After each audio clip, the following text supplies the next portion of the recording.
Hey folks, how's it going? This is Iron Seagull here, and today I want to talk about this quarterly earnings report that came out recently that has a rather interesting statement that got people talking. This was going to be yesterday's video, but then that major kits leak happened, so I ended up doing that first.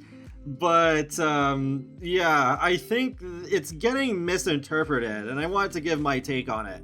This was originally brought up by Sims Community, so I'll leave their article in the video description below. But when it comes to the Sims portion of this earnings call, they talk about how we are going towards our 25th anniversary with the franchise, and that The Sims 4 has surpassed 85 million players. It is odd that Andrew Wilson here says that The Sims Online and The Sims Mobile combined have been downloaded over 500 million times.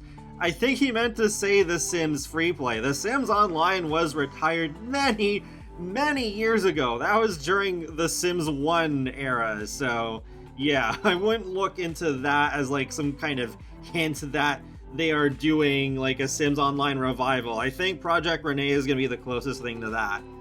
But here's where things get a bit more interesting. So after saying that, yes, there's so much user-generated content for The Sims 4, looking ahead, we are committed to entertaining and inspiring our loyal and engaged Sims 4 fans through over 15 content updates over the coming year, while working on multiple experiences in the Sims universe to leverage user-generated content to deepen our community and expand our audience.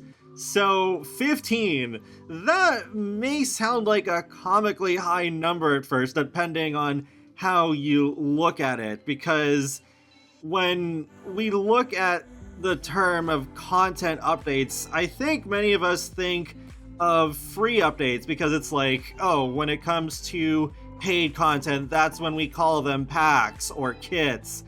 So I remember something of a very similar statement being made a couple or so years ago, and making a video about a similar thing. It was like being very confused about that. And then I think it was also a very similar number, and it did not turn out to be as nearly a big a number as it made it sound. So I think that is what's happening here again.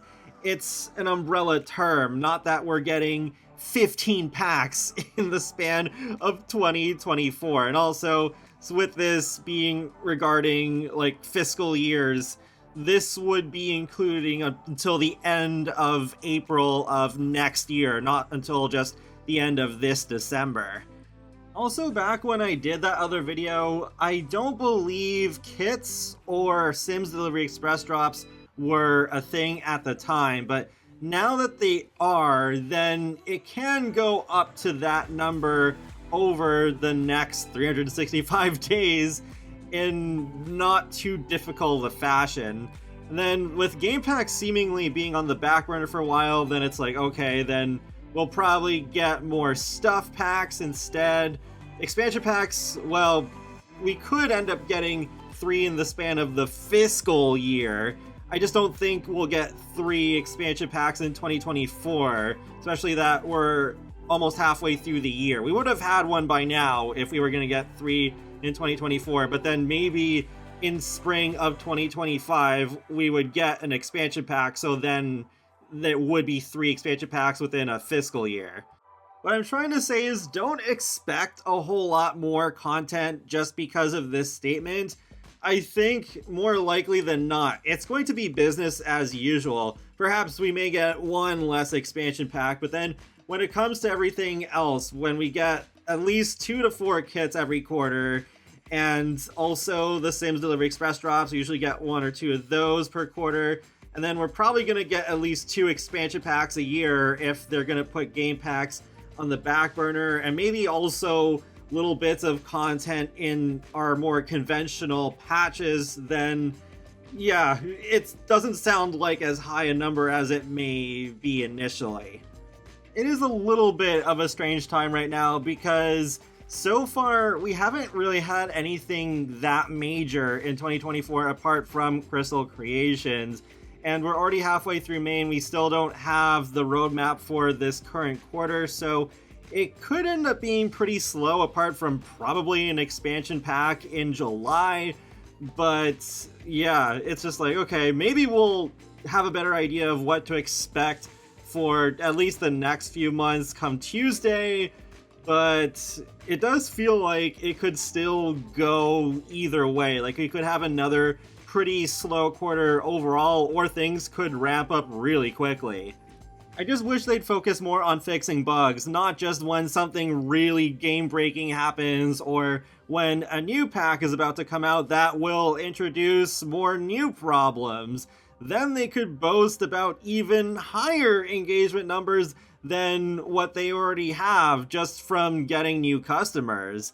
Sure, 85 million players is one heck of an accomplishment, but then how many of those 85 million players are actually happy with the current state of the game? Because I see nothing but an increased amount of anger and disappointment towards the game, whether it's the packs not having enough content or just having way too many bugs on top of what's already become a pretty shaky foundation, especially over the past few years. It's to the point where I see the sim gurus barely engaging anymore with the community, and even the new community manager doesn't have the sim guru handle. I don't think they're bringing in new sim gurus anymore. They're just on Twitter if they feel like it, and that's basically it. So you may have bigger numbers than ever in terms of sales, but then when you look below the surface, not everything is sunshine and rainbows.